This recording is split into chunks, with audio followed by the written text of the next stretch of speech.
that you know needs to be there, and we will just have a fantastic time together.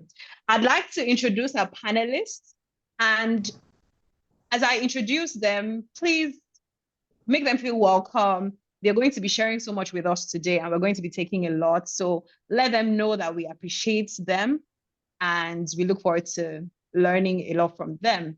And I'd like to start with the lady in the house, Janice George. She's an entrepreneur and certified business coach who is dedicated to helping business leaders bring their visions to life. I'd like, if it's possible, our organizer, if you could send the bios or profiles of these our speakers.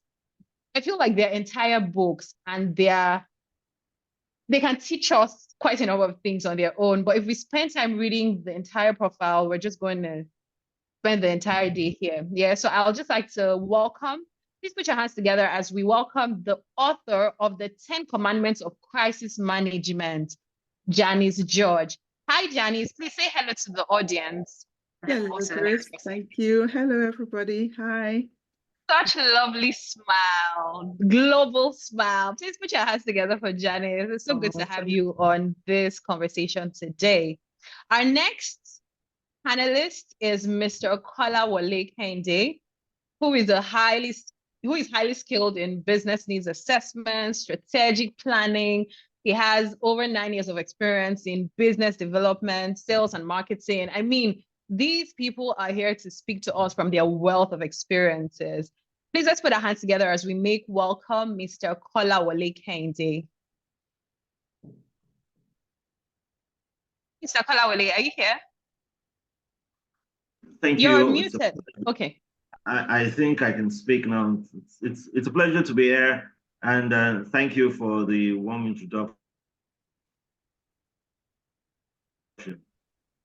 You're welcome. It's great to have you on the panel today. And our next panelist is Mr. Nelson Daudu, who is the CEO and founder of Nelson Africa Group.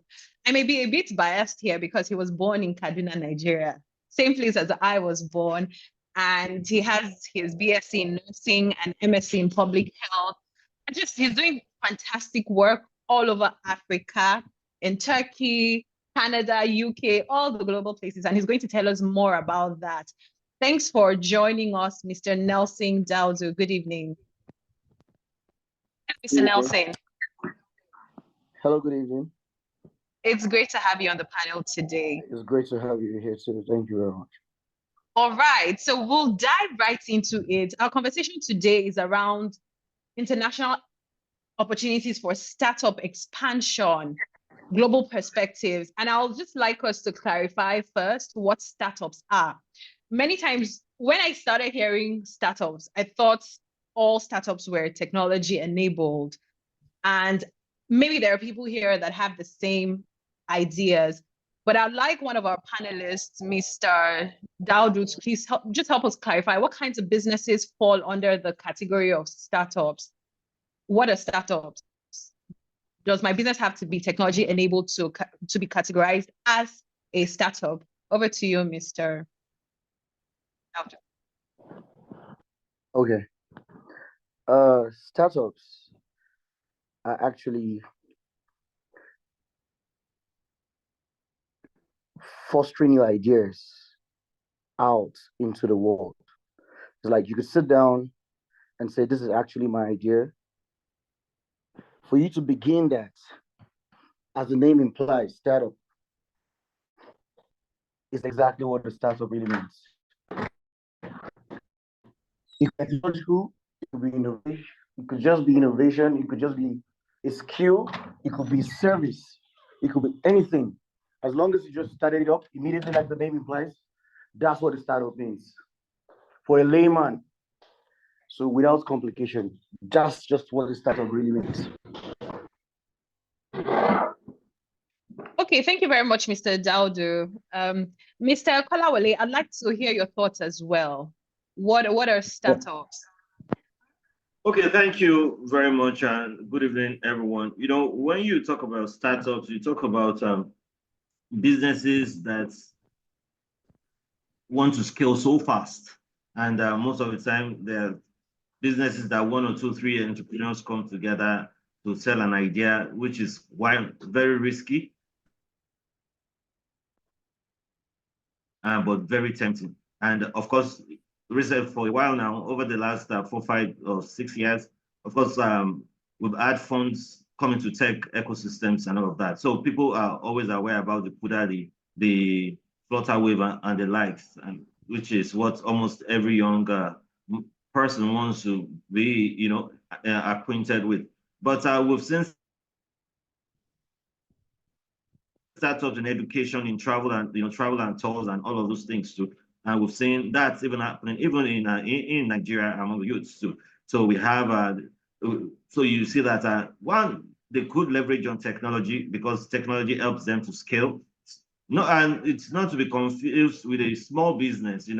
They both are small at first, but a startup plans to scale so fast, so they don't want to stay small. They just want to scale fast, and it has to be a combination of ideas, not necessarily one anyway or two, but of course, quite a couple of people come together to do something spectacular.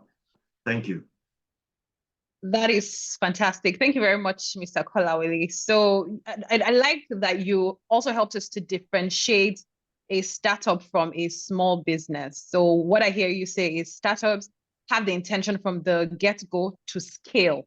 So like they want to scale, which leads me to my next question for Janice. Janice, I'd like to know why should startups consider international expansion? And then maybe you'll just take these two questions. How do I know that I'm ready for that kind of expansion? So one, why should startups consider international expansion? And then how do I know that I'm ready as a startup for that kind of expansion? Over to you, Janice. Okay, thank you. When we think about why they should really consider, one of the main reasons really is obviously to access new markets. And that also helps them to increase their customer base. And as well, that is another revenue stream.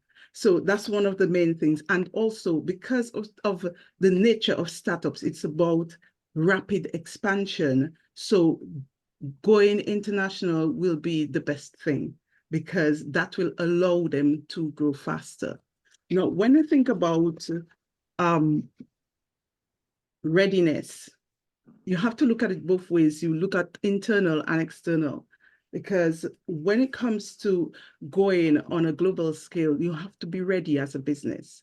And especially as a startup, let's look at it as a startup, because when it comes to startup, we're looking at rapid growth.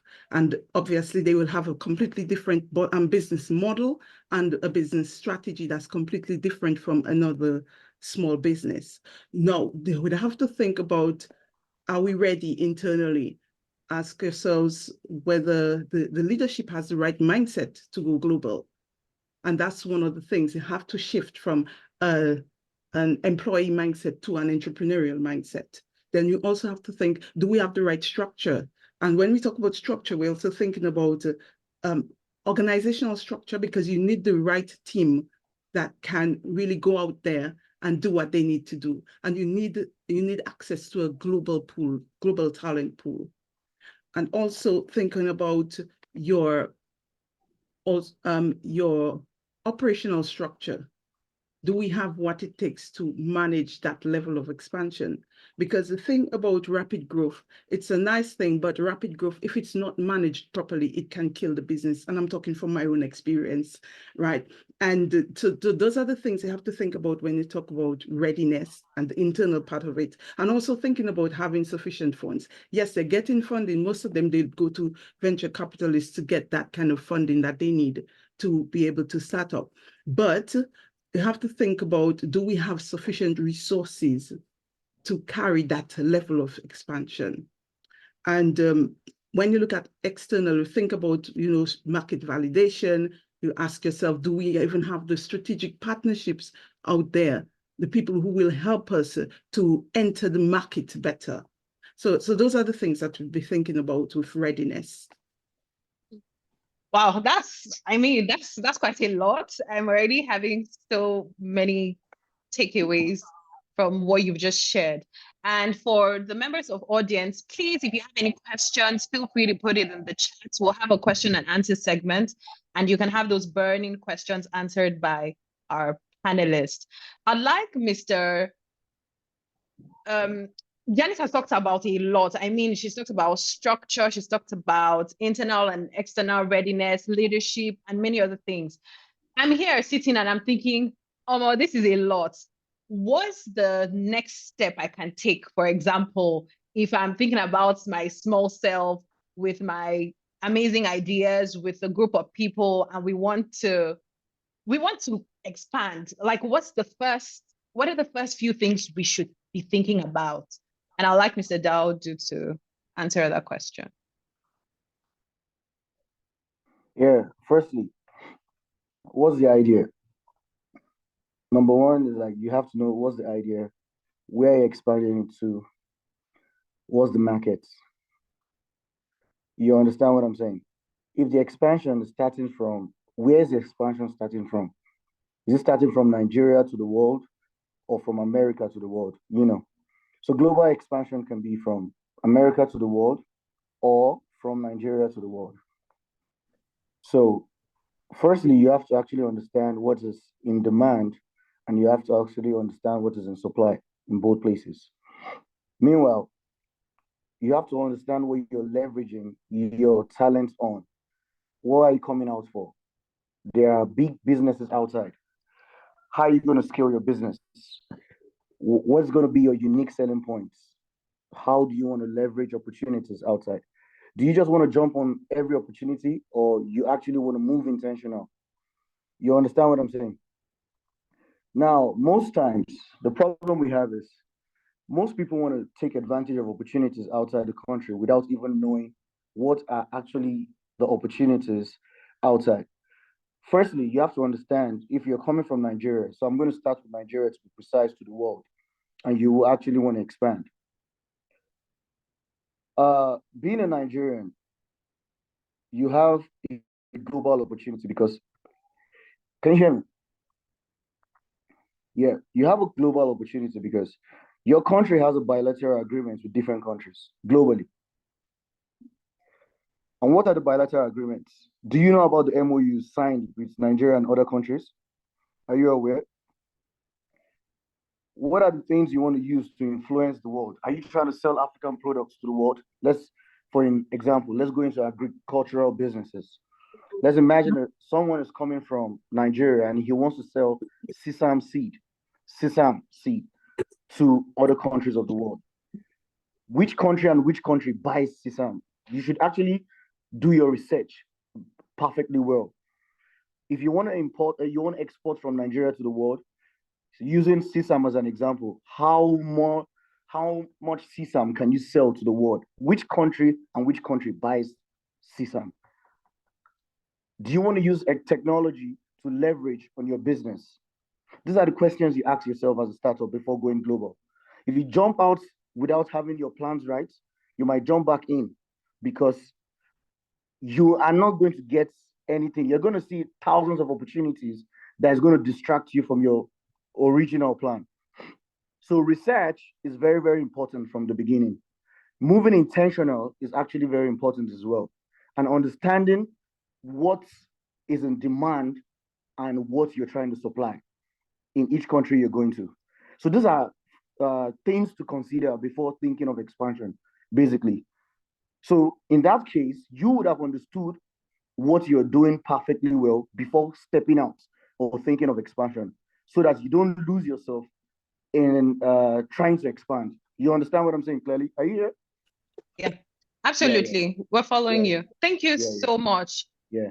I mean, I love research from the beginning and moving intentional so you don't get distracted by every other thing that is going on. Really fantastic point. Yeah. I'd like Mr. Kolawole to expand a bit on some of the ideas you just started sharing about, because I know he has extensive experience in investment facilitation and business development. So if you could help us with some other key factors startups need to consider when they're seeking international investments or partnerships to fuel their expansions? So what are some key factors they need to consider? What are the things I need to ensure are in place if I'm looking for international investment or partnerships?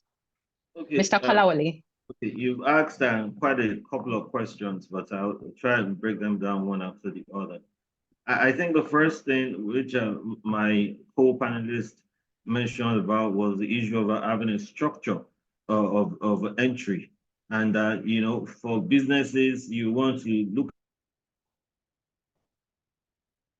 at your resources and look at regulatory challenges that you will need to cross over, because coming as a foreign business, there are regulatory challenges and, you know, issue of trying to suppress, make provisions for the local indigenous content in terms of competition and all of that. So you want to look at the cost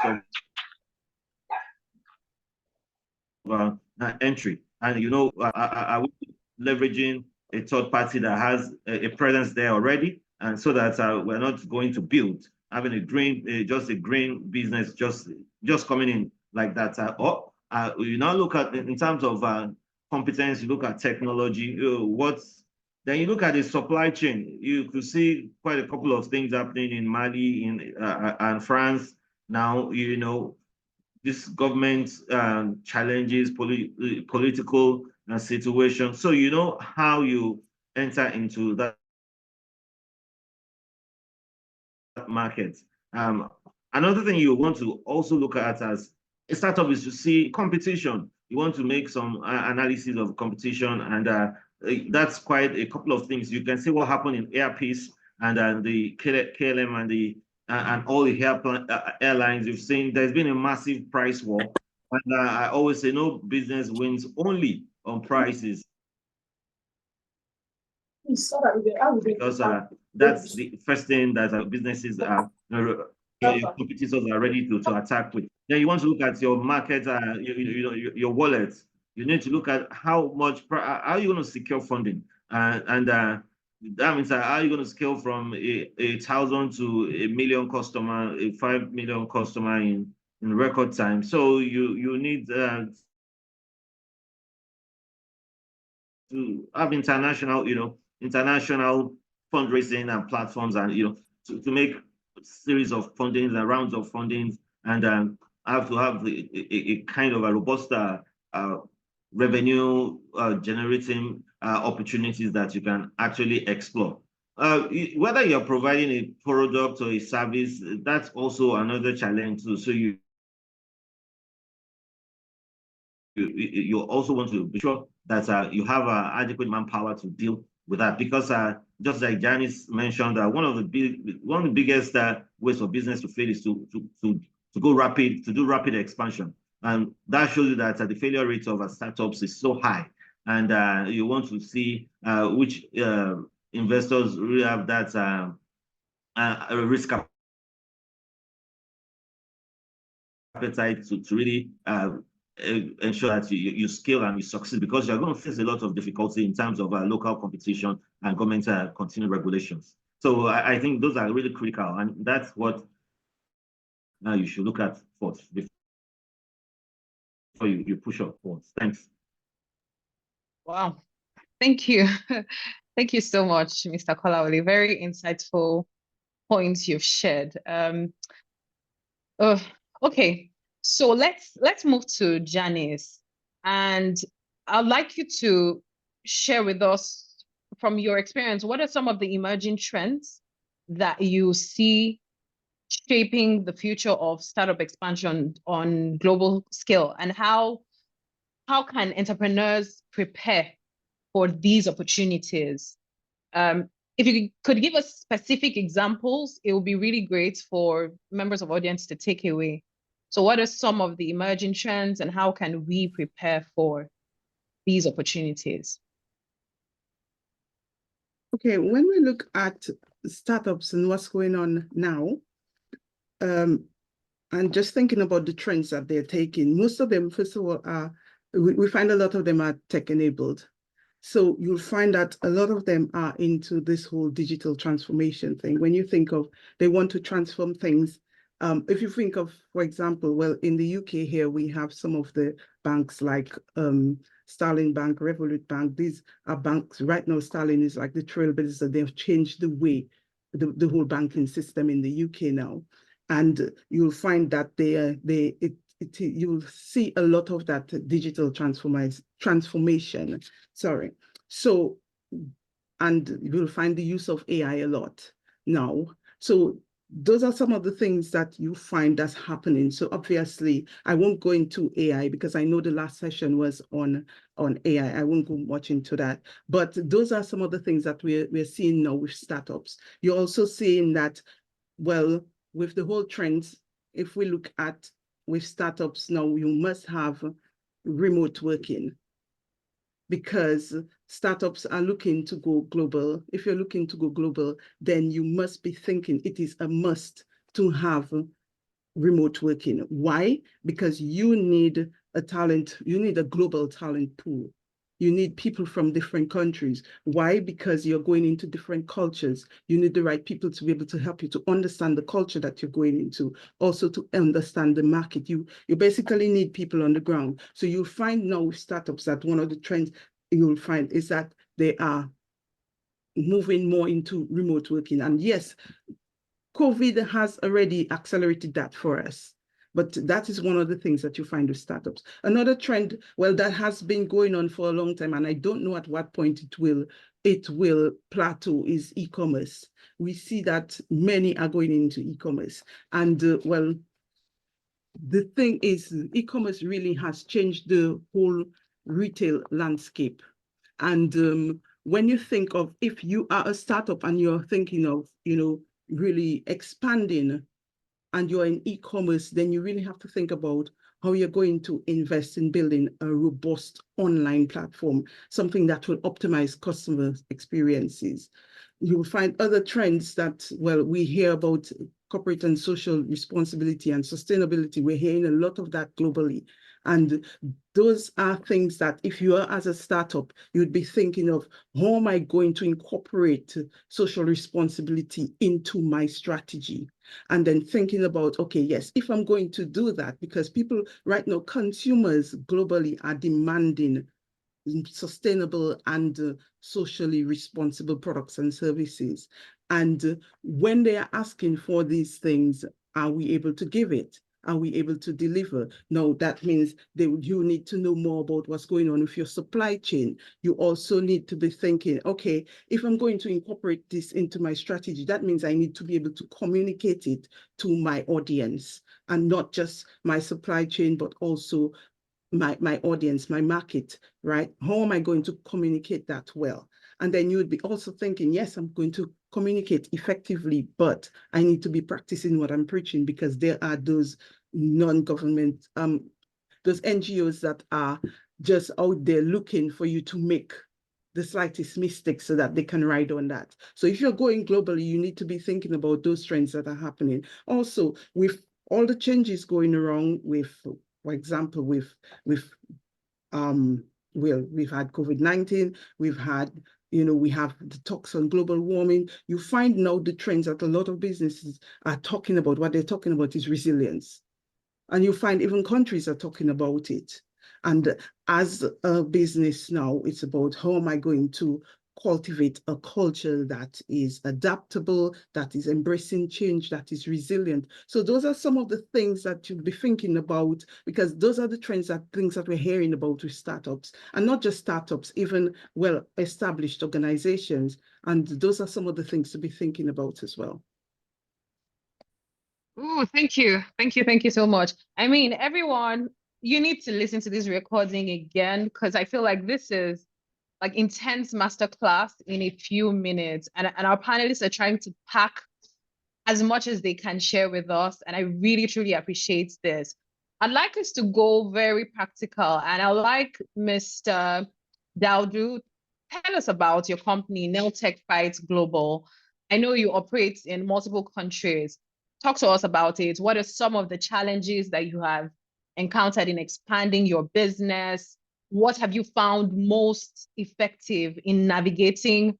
Of course, there's a lot of complexities from everything you all have shared.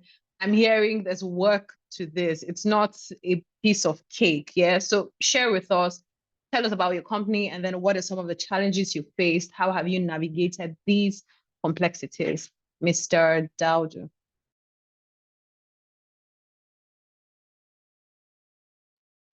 You're muted. Okay, the Nailtech Freight is a Turkish company. It's my own company here in Turkey, and the idea is about using technology to optimize freight forwarding and procurement. Procurement firstly, and freight forwarding.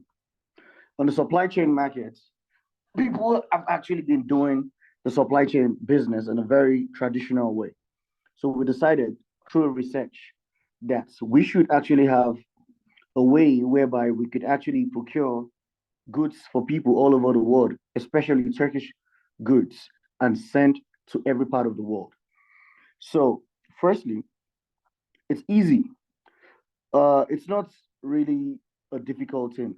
As a startup, the first thing you need to do, any country you go to, the first place you need to go to is your embassy. If you're not from that country, you need to go to your embassy and tell them about your business and tell them why you're coming to do this business there. Now, your embassy don't need to give you anything. They just need to support you to know that they know about you and you're a legal person doing business. It shows that your record is in each country. So now from there, you can make a move to go into the country to register your business. And immediately you register your business, you take the trademark, the license, and everything you need, open your account, get an account, and follow the whole legal processes of opening a business in that foreign country. Now, I own Nelson Africa Group, which is a Nigerian company that I started online on a luxury travel. It's a human capital development business. We do luxury and travels. We have medical tourisms on that. We've been leveraging technology to make that work. That happened about a couple of years ago, about 8 years. It worked. So Nelson Africa gave birth to Nailtech Freight. So Nailtech Freight is the baby company under Nelson Africa because Nelson Africa is sustainable already for itself. Firstly, we are developmental entrepreneurs.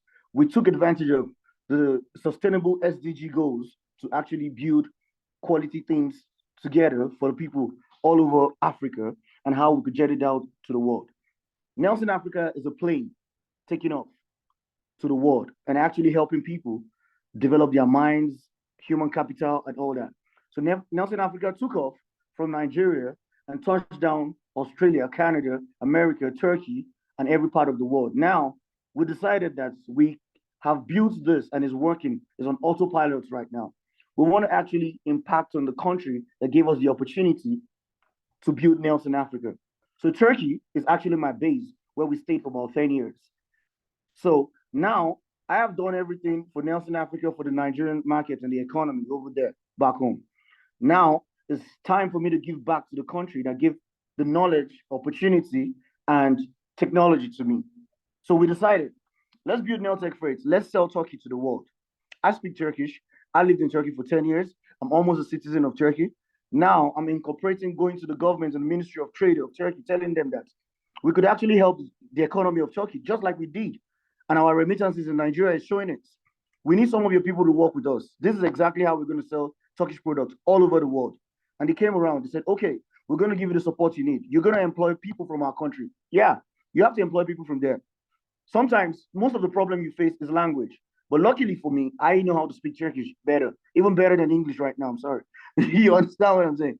So it's easier for me to actually relate with them and actually have a proper understanding of what Turkish products are, who and who consume Turkish products, what are the problems Americans, Canadians, people from the UK face when they come to Turkey. Firstly, they cannot speak Turkish. So it's easy. Someone from the UK cannot speak Turkish, but goes to the Turkey market to try to buy something. The negotiation process is poor. So most people think Turkey, Istanbul is actually what Turkey is all about. Understanding the culture and the country and understanding different parts of the country that has different products is also very important because Istanbul is like a show glass. but everybody comes to the show glass, and oh, things are expensive there. What you buy in Istanbul for $2,000 is actually $500 in another city. But you're stepping out to a big city, so you're going to buy it more expensive when you get to Istanbul. So what were we doing? We're trying to cut costs for the people in America. We're trying to cut costs for the people in the UK. We're trying to cut costs for people all over the world to get the original manufacturers to make their products and give it to us so that we sell all over the world. So if there's a demand for, let's say, LPG tanks, you understand what I'm saying? And this demand is on a high level. We actually know the best companies that is registered with the government that we could procure that goods from and send it all over the world. Now, this is actually why it is important to be affiliated with either your government or the Ministry of Trade of the country that you are dealing with. It reduces level of theft and scam companies. There are scam companies all over the world, and you're going to see them online. The problem we have as Black people is that we trust people all because of their skins and color. That, oh, these people are white. Do you understand what I'm saying? Here and there, let me just pay them my $100,000 and all that. We've experienced so many cases. What happened? There was a case in Nigeria. A man wanted to buy an LPG tank, and he sent $100,000 to a company in Turkey. What happened? He didn't know that that company was a wrong company. If Neltec Freight is there for the consultancy, we could actually check the company and verify the company through our embassies and the Ministry of Trade. Those checklists are not done when you're doing e-commerce. Those are the disadvantage of nowadays. You understand what I'm saying? So from there, we do the checklist, we see the company, we check the details. This person was scammed of $100,000 and ran to our office in Nigeria to pay for a consultancy of about $3,000 to speak to me. Why? Because he wants me to retrieve the $100,000 back for him. What do we need to do? I'm already registered through the Nigerian embassy. It's easy for me to call my embassy and tell them, this is Nelson in Africa. I am a consultant. So we're actually consulting for even the ambassadors, even in the country, because it's in the bilateral trade of your country, which is Nigeria, and every other country that any business is done should be passed through this, and this. But nobody asks for this information because you're thinking about startup, expansion, and profit and money. You don't follow the right procedures legally. And from there, you could actually shoot yourself on the leg. You understand what I'm saying? So Yeah, now what we you. do is, yeah. Can I continue, Thank please? you. Just a moment. I Okay. want us to, you made a point that I'd like Mr. Kolawole to just expand on a bit, and then we'll come back to you. Yeah. Where you talked about scams. So I hear that it's important to position our products and services effectively. And I'd just like Mr. Kolawole, with his background in sales, marketing, customer relationship management, how can startups effectively position themselves in ways that appeal to diverse international audiences?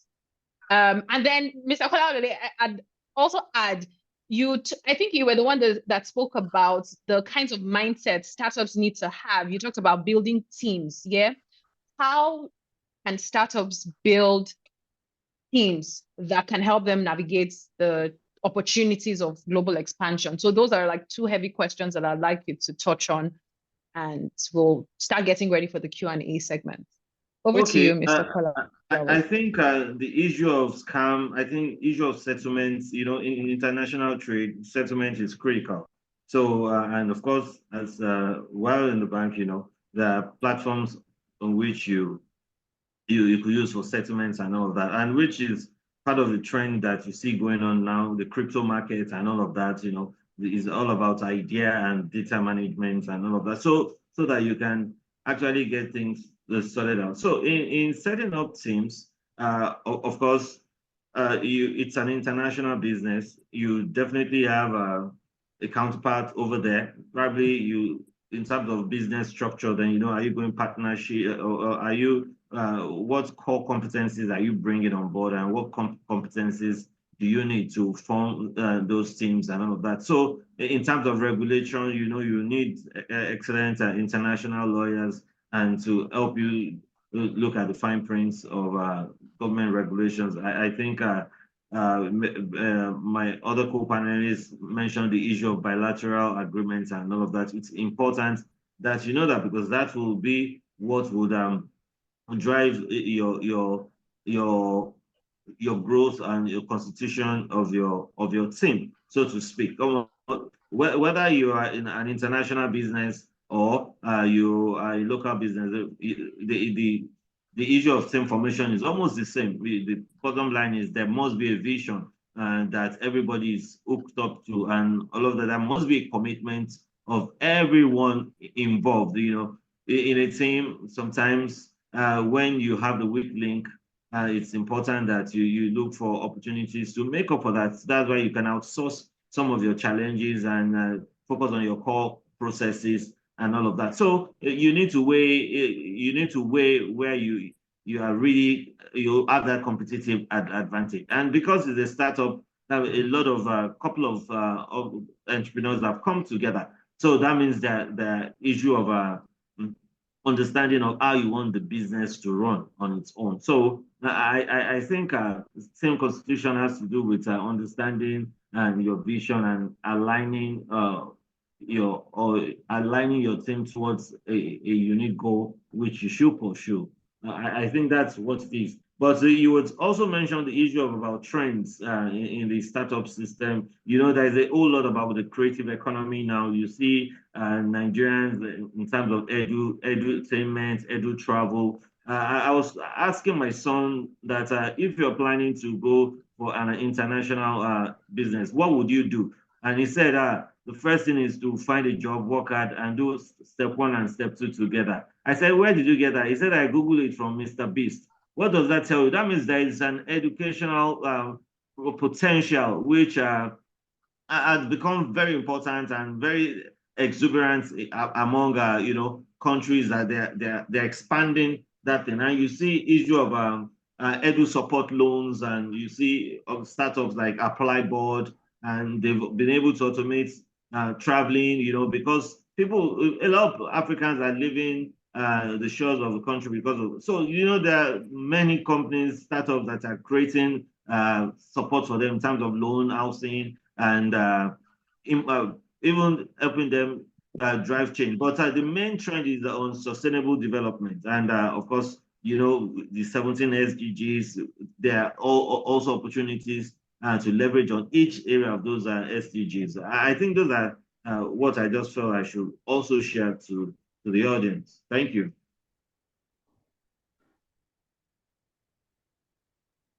Wow, thank you, Mr. Kolawole. I really, really love how in everything that has been shared so far, I'm just hearing opportunities. And I really hope that every one of us were able to go back and give this some serious thought, do required research, and don't be like the man that refused to spend an initial $3,000 on consultation and you will still spend the money. So spend the resources on doing due diligence, do your research, get your facts right, build your teams and all that you need to do before diving in, so you don't lose so much. If you're here, and I'd like Janice to let us know where we can get her book, but I would really love you to share, because I think it's really important. Crisis is something that I think startups are familiar with.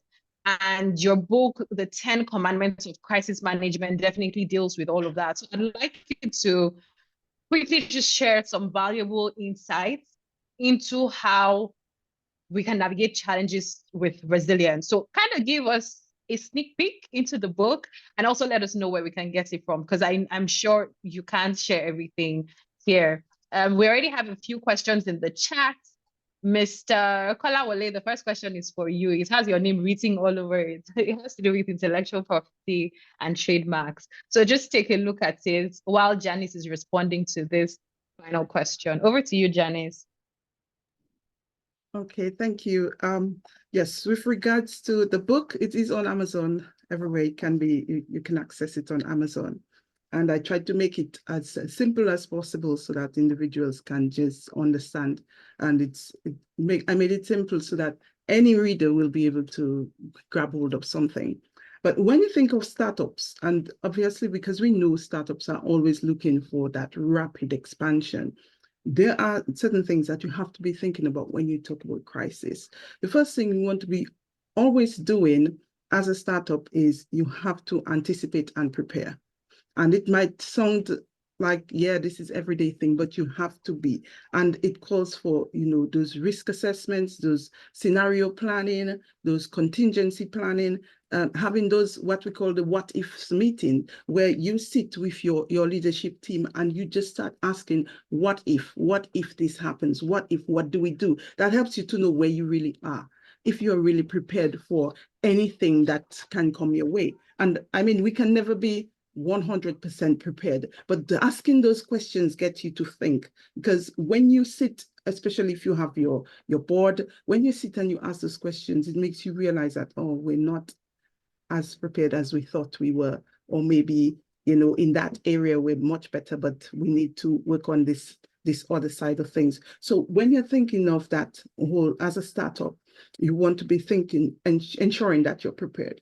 Another thing you want to be thinking about is just cultivating that culture of resilience, right? And that means encouraging that mindset among your team, ensuring that your team has that mindset of continuous learning, innovation, problem solving. You get your team, even if it's a global team, you get that team into problem solving, because whenever crisis arises, they will need to be making decisions based on the ends that they are.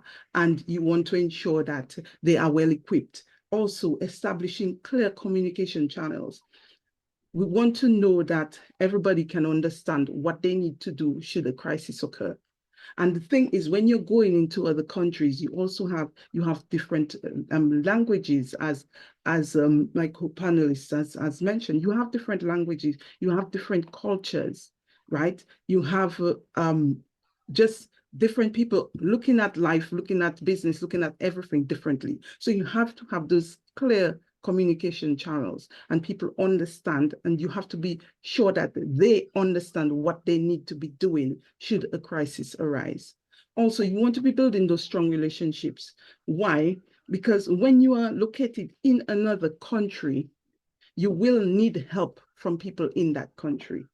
As a business, if you're faced with a crisis, you need to have local partners that you can easily contact. You want to ensure that you have good relationship with your suppliers, also government authorities, because the thing is, during a crisis, these are the people who will be able to give you some insight. They'll be able to help you with resources. They'll be able to help you with all of these things. So it's good to build those relationships and build strong relationships with them. Also, you want to be thinking about monitoring and evaluation. Apart from having a normal monitoring and evaluation plan, you want to have one for crisis. How do we go about monitoring and evaluating what's going on, what we're doing at the time during crisis? And then you want to think about preparing financially for crisis. And that's where you monitor your cash flow. You look at, for example, you ask yourself, what are our operating expenses for the month? So we know, okay, if we're faced with a crisis, what amount of time we will have before we can bounce back? How resilient are we as a company? And then you'll think about, okay, well, if let's say we might need about 3 to 6 months to be able to bounce back, because you'll know your team, you'll know your business, right? When you're faced with that, what you do, you start preparing your finances.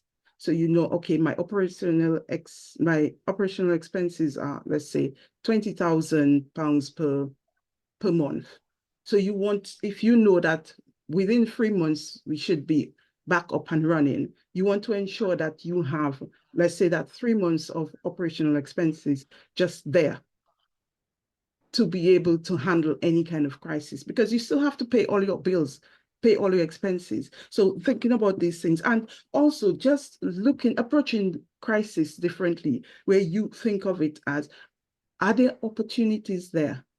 How do I turn that challenge into an opportunity?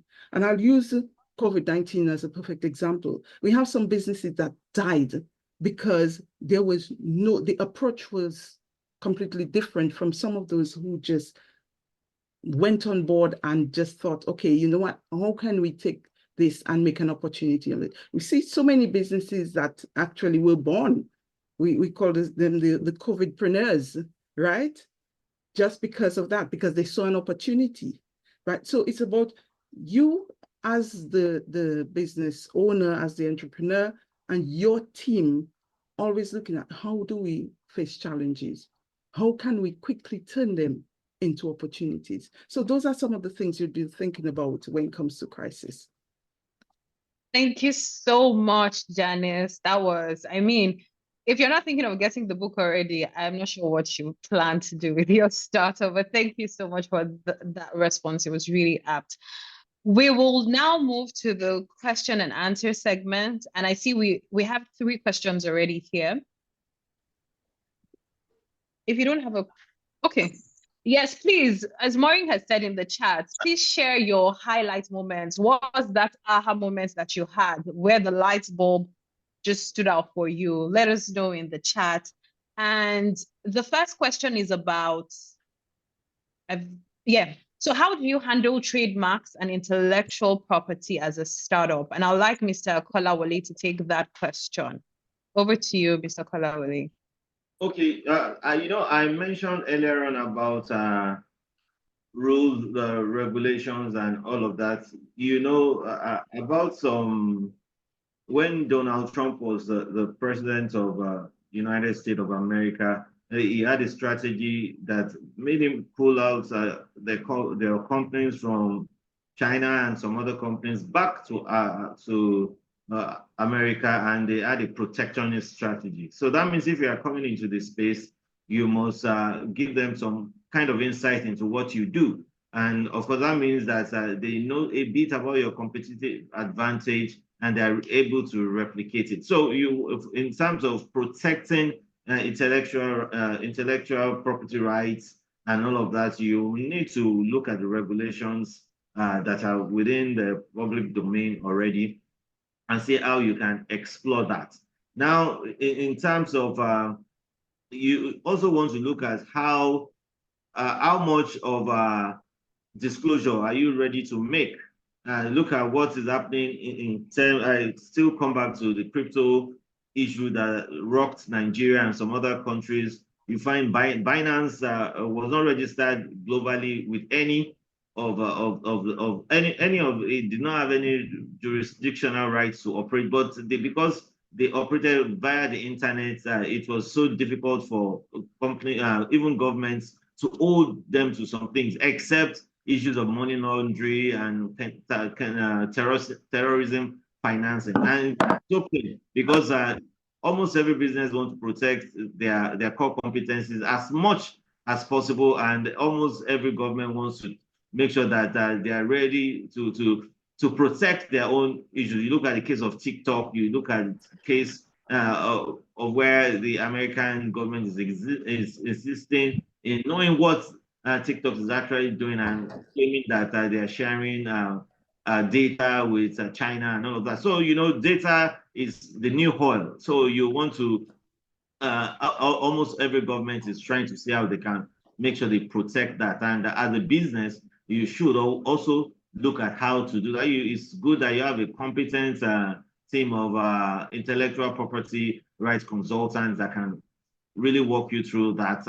And you shouldn't take all my opinions for you. You need to consult one of them so that they could give you the accurate way to navigate that order, because it's really a very, there are a lot of landmines on that path. So that's what I would suggest you should do. But you should give yourself a kudos for even having something to protect, and I'm sure you always also ensure that you have a deep pocket to pay for those consulting jobs. Thank you so much, Mr. Kolawole. Yeah, we spend money to make money, so yeah. We'll take the last 2 questions, and I'll hand this over to Maureen. I'd like Mr. Daudu to take the question on partnership.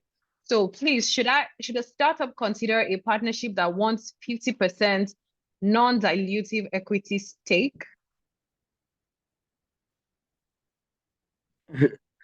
Mr. Daudu, are you still with us? Can you repeat the question again?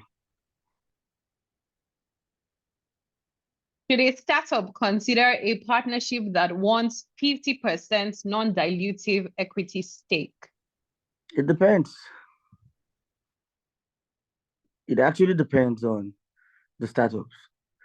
You know, it depends on the business they're venturing into, and it depends on the opportunities. When it comes to negotiation, because what you're saying now boils down to negotiation. And negotiation has to do between the party A and party B. If the party B says, "Oh, I'm good with this for my profits," that's cool. If party A says no, that's no. It's just between them on negotiation. And the negotiation aspect, it depends on. Sometimes people accept anything for market penetration. Market penetration is very, very important. So it boils down to you understanding how you want to negotiate to penetrate a particular market. Maybe you want to penetrate the Turkish market and your partner tells you the same thing. You could want to penetrate the market and you accept that first. It could take a couple of years before you change that contract. It depends, but you just have to be aware of, what you're doing, how you're going to do it, and, kick off from there. So that's the negotiation process between both parties. So I have few words to say about negotiation because it's not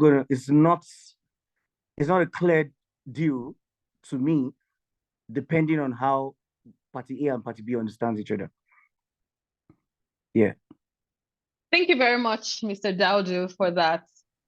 I don't know if we're going to exhaust all the questions that we have, but we're running behind our schedule. I know we started a bit late because of the technical challenges, but we'll need to wrap this up in the next 3 minutes.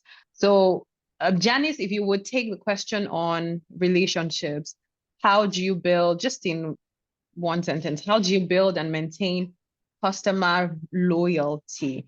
And while you're at it, just give your final words to what's that one big advice you will give to any startup here? So how do you build and maintain customer loyalty, and your final words? Over to you, Janice. Okay, thank you. That's a good question, especially when you're a startup going into another country. One of the things I will use that to close up as well. One of the things you need to understand when you're building and maintaining customer loyalty in another country, you have to first understand the culture, right? What are the norms? What are the values? What works and what doesn't work in that market that you're going into? Because culture has a lot to do with it.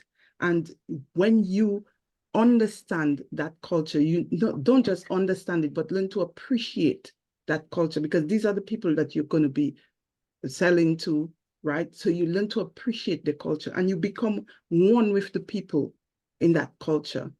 And I think I will use that to close as well with my final words, because I know time. If you are thinking about moving to another country as a startup, you have to learn the culture. Culture plays a significant part in your level of expansion. I'll just remind us of, I don't know if you remember back in the day, many years ago, when McDonald's tried to enter the India market without understanding the culture. So what they had to do, they had to make some adjustments along the way. Had they done their research and go and learn the culture, understand the culture of the people, then it would be different. So you really have to take that into consideration when you're moving into any market, any international market. Thank you. Thank you so much, Janice. That's a really powerful one and a strong note to end on. Mr. Kolawole, your final words to your startup people here. Over to you, sir. Okay, thank you. Glad to be here once again. And I saw Ifeanyi asked about sustainable development. I'll use that to round up my own presentation. There are actually 17 sustainable development goals, and one is to eradicate poverty. So, and we know, and also to make sure that there's access to, decent work. So, prioritizing mental health, prioritizing work-life balance, and ensuring that you create an ecosystem whereby people can have flexibility in work. It's something that every youth should, or every business could explore. Speaking to the question that Ifeanyi brought up, and I was also want to tell our will-be startups to also be planning about their exit strategy, because at some point they will need to pivot. And what's going to happen if we find out that we don't have that competitive advantage that we assumed that we have? How do we divest? How do we pivot? And what are we looking at in the next 5, 10 years? And how do we make sure that we continue to become sustainable over that period of time? So I think that will be my parting word. And I wish our would-be and startups a tremendous success. I will be rooting for you going forward. Thank you so much. Thank Grace. you very much, Mr. Kolawole. Mr. Kolawole is rooting for you, so please go for it. Your final words, Mr. Daudu, in 30 seconds, and I'll hand this over to Maureen. Over to you, Mr. Daudu. Just want to say your passion, just keep fueling yourself with passion. Keep fueling yourself with passion every day. You know, that's all. Thank you so much. Please put your hands together for our panelists. This has been, I honestly didn't think I was coming for one of these Harvard conversations. These have been really strong, solid conversations. You've shared your insights and your experiences. And I know that everyone here is taking something away with them. I have my notes full. Please, when the recordings are shared, listen to them over and again. Do your due diligence, do your research, and all this good stuff that our panelists have talked about. Just to say a very big thank you to our panelists again. Thank you, Mr. Nelson. Thank you, Mr. Kolawole. And thank you, Madam Janice. It's been a great time with you today and a fantastic conversation. I'd like to hand this over to Maureen. It's been a delight moderating this panel discussion. Enjoy the rest of your evening. Over to you, Maureen. Thank you so much, Grace, and good afternoon, good evening, good morning from wherever you are. I was supposed to do the intro, but I think internet and technology kind of got in the way. So I'm really excited. Like, I was just sitting down here and writing down stuffs, and I'm so excited that our panelists came in with power and with so much wealth of knowledge and just spilling all of that out for things that usually people will pay for to go for a master's class. So I'm so excited that you guys, Mr. Kolawole, shared great insights. Janice, amazing. Mr. Daudu too as well. Thank you so much. And Grace, you did such an amazing job moderating this session. Thank you so much. Yes. I was hoping to get at least 1 or 2 persons give me their takeaway in the comment section, or if somebody wants to just jump in and say something before we move over to other business. Anyone wants to jump in to tell me what they took away from this session, but please, there's an evaluation link in the chat box as well. Please do evaluate this session. We take feedback very seriously at Skillstogold. We want to be able to do better sessions and better webinars for you. So please help us get the evaluation forms filled. It takes only about 2 minutes to get that sorted out. I encourage as many as can fill the evaluation forms. Please do that for us. Anyone wants to tell me what their takeaway is? Yes, valuable session. Yes, Naomi, very valuable. I enjoyed it. Anyone wants to share anything? One thing? Okay. I guess no one. All right. So I really do appreciate the team, the whole team who came on here today to make this possible. We're looking forward to the recordings. I definitely will be listening to the recordings after now, because I know that there's some things that even though I wrote, I would want to hear them again. I'm sure that they will hit differently by the time I hear them again. And I'm so excited, for the future of startups. Thank you so much. Yeah. But I think one thing I should say, because it was mentioned, and we don't say that very often, is the negotiation bit. It's really a tough conversation to have in regards to negotiation. And I thought that mentioning that was really key. And of course, having an exit strategy at all points. When you get into a business, know when to get out. I thought that was really great. And mentoring, monitoring and evaluation in crisis, really tough. Janice, thank you so much for mentioning that. It was so good to hear that from that perspective from you. So I truly do appreciate it.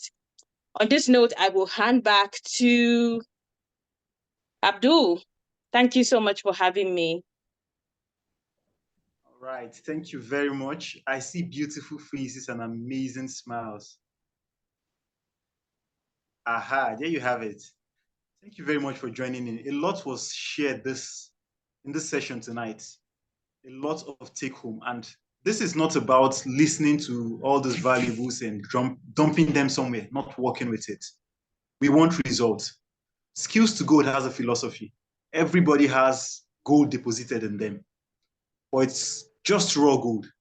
If you don't do the hard work to mine this and get value, you leave the gold in reserve and you keep complaining and keep seeking. Meanwhile, you have gold. So seek to be better, seek to do more. What that kept reoccurring in this webinar? Opportunities. There are opportunities everywhere you look. Amidst chaos, there's opportunity. Somebody is gaining from it. Nigeria is difficult right now. A lot of people are shouting. Meanwhile, a lot of people are making money. A lot of people are comfortable. So what are you doing with your challenge? What are you doing with the situation around you? Take proper care of that situation, understand it. And if you cannot, please pay to understand and know how to identify opportunities and make good use of it. We had amazing panelists and amazing moderators, starting with Maureen Chukura, a Nigerian Ghanaian. I like to say that my Ghanaian connects, joining in all the way from Canada. We have Janice joining in all the way from the UK. Mr. Kolawole, my personal friend and mentor, joining all the way from Nigeria, the hub of entrepreneurship. I mean, Nigeria to the world, we can do a lot. Why stop at local when you can go global? We have Mr. Daudu, a Nigerian, a proud Nigerian, joining in all the way from Turkey. So thank you very much for joining in. And like I started with, this is about you implementing. So go into the world, implement. Don't think of your startup as something that should just be a local solution to local challenges. Your local solution can go global and solve global challenges. And that's how you operate on the global stage. So do more, dare to do more, dare to be more. Learn, keep learning, be open for opportunities. Be open towards opportunities and make use of every opportunity you see to do more. You have people joining in from different countries in here right now. So I shared their profile on the chat box. If you cannot find it on the chat box, please search for Africanguruacademy online, connect with any of our social media accounts, and you will see Mr. Kolawole, Janice, Maureen, Grace Amoka, Mr. Daudu. Connect with them and look at how you can collaborate to do more. There are no competition at the top, just opportunities to do more. Collaborations, collaboration, collaboration. That's how you grow. Seek to collaborate, seek to network, seek to grow and impact, seek to play on the global pedestal. Having said this, our time has been fast spent, but it's been nuggets and a lot of take home. So with this, I bring this session to a close. But before doing that, I want to reiterate, if you've not evaluated, please evaluate us. That's how we serve you better. Click on the link and in 1 minute, evaluate and let's do more. Thank you very much for having us. This has been really impactful. With this, the floor is open for conversation. Please feel free to turn on your camera. Let's see your face, say hello. I see Grace, so amazing. You've been behind the scenes, so please come on board. Let's see your face, let's connect. I see Joyce Adeyi, I see Naomi, Ebri, I see Tina, I see Reva Israel, I see Samuel Uyere, I see Praise. I think that's Praise from South Africa. So please feel free to unmute and connect. Let's get to see you, let's hear from you. I see Marcelina Okalo, I see Basira. So let's unmute.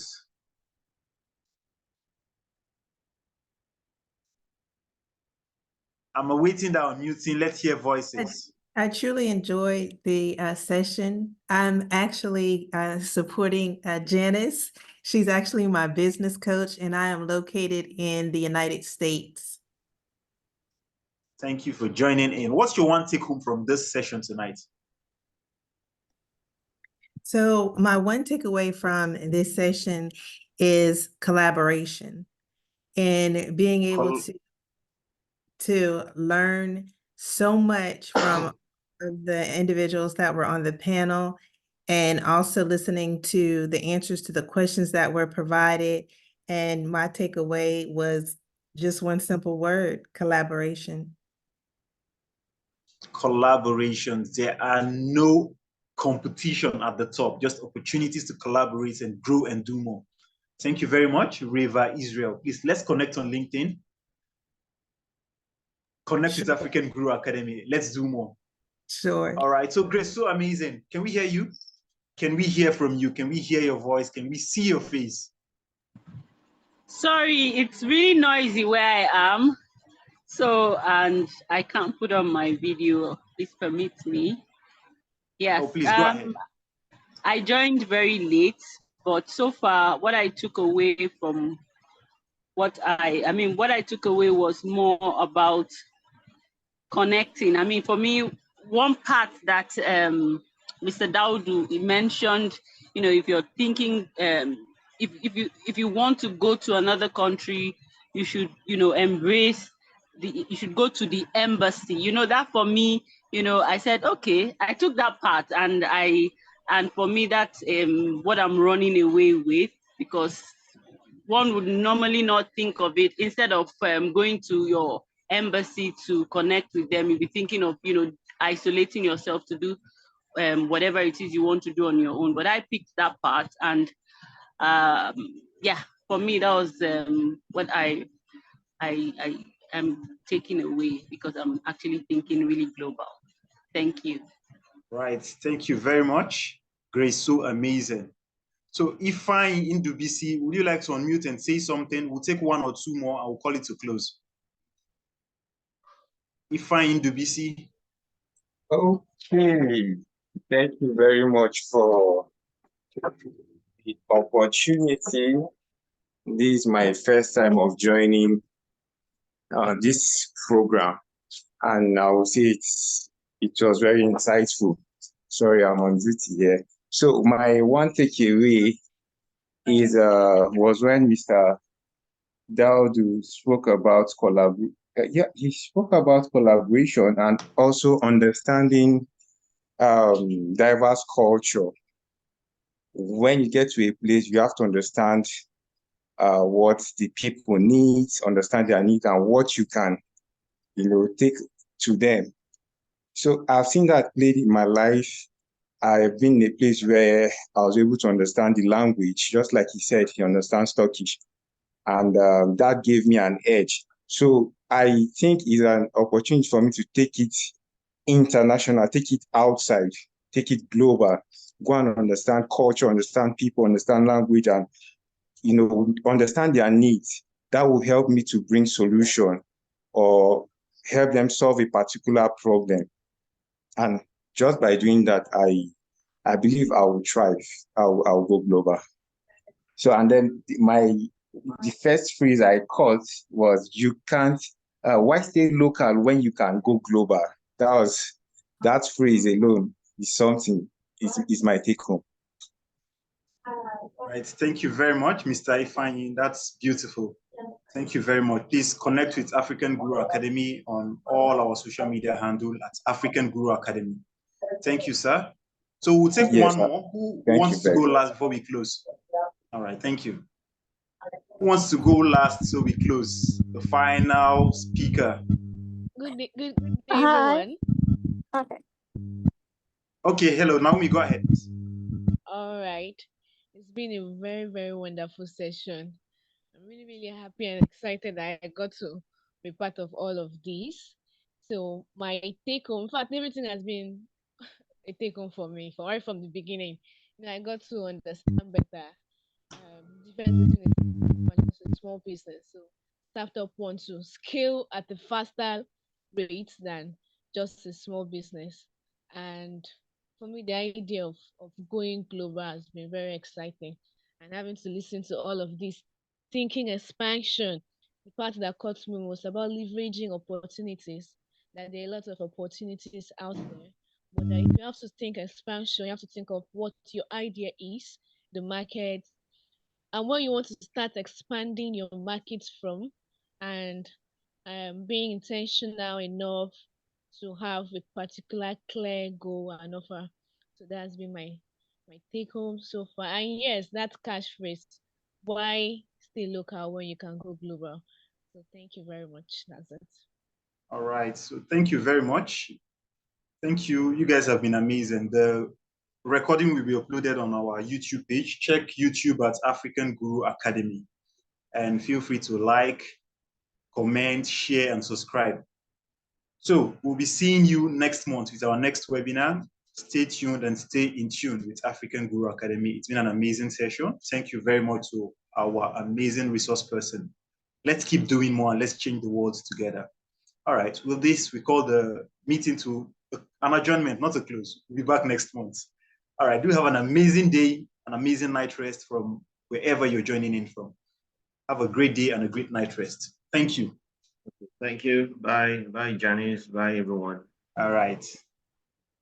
Good night, everyone. Bye. Thank you. All right. Good night.